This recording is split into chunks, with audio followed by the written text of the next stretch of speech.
နေပြီးတော့ဥဆောင်တဲ့နိုင်ငံရေးမဟုတ်ပဲနဲ့နိုင်ငံအစ်တစ်ခုပေါ်လာတယ်ကျွန်တော်တို့ပြောပြပါပြီအရင်ကတည်းကအဲ့ဒါဟာပေါ်လာဖို့ရှိတယ်ဘယ်လိုလဲပုံယူလဲဝမ်းလဲဝမ်းတာတယ်ကျင်းရတယ်ခွဲပဲထွက်ပါပဲထွက်ဒါဟာသူတို့အချင်းနေငွေကြေးစနစ်ကို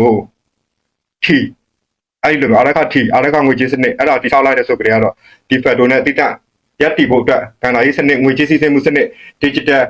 စနစ်ကိုစတင်အကောင့်ထဲပေါ်လာဖြစ်တယ်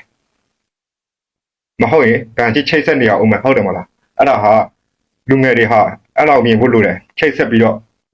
သူတို့လည်း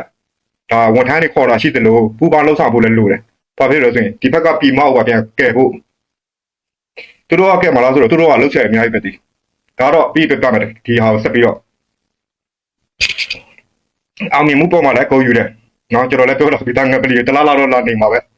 မခေါ်ခေါ်ရအောင်လာမှာပဲအလုံးလာလုံးမယ်ဒီနော်စလာပါစလာဆိုတာတကယ်ပြောတော့နော်ရခိုင်မှာတော့လုံးမရမယ်အလုံးကတော့ဒါတော်တော်လေး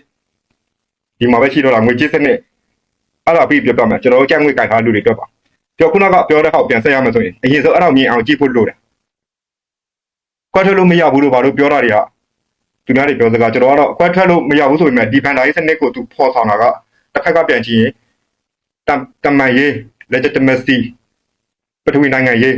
ကြားတော့မှတော်တော်လေးကိုတွက်ချက်နိုင်တယ်လို့ပြောရမှာတော်တော်ခက်ကိုလောက်ယူရတာကျွန်တော်မြင်တာတော့မလွယ်ဘူးဒီတော့ပတ်သက်မှုတွေရှိမှာပဲနော်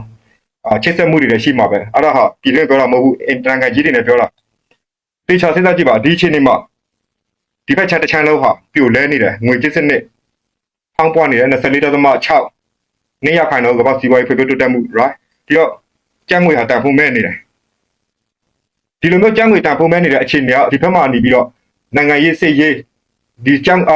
ငွေကြေးစနစ်တစ်ခုပါတိဆောက်လာတယ်ဗန်စနစ်ပါလဲပတ်လာတယ်ဆိုကြရတော့ကျွန်တော်တို့တွေဘဟုပြောက်သွားတာပေါ့ဗျာနေပြီးတော့ဘဟုကနေရခိုင်ဘဟုပြုတ်နိုင်ငံရေးဖြစ်သွားတယ်ဒါကပြန်ပြီးတော့ဆက်ပြောရမယ်ဆိုပထမ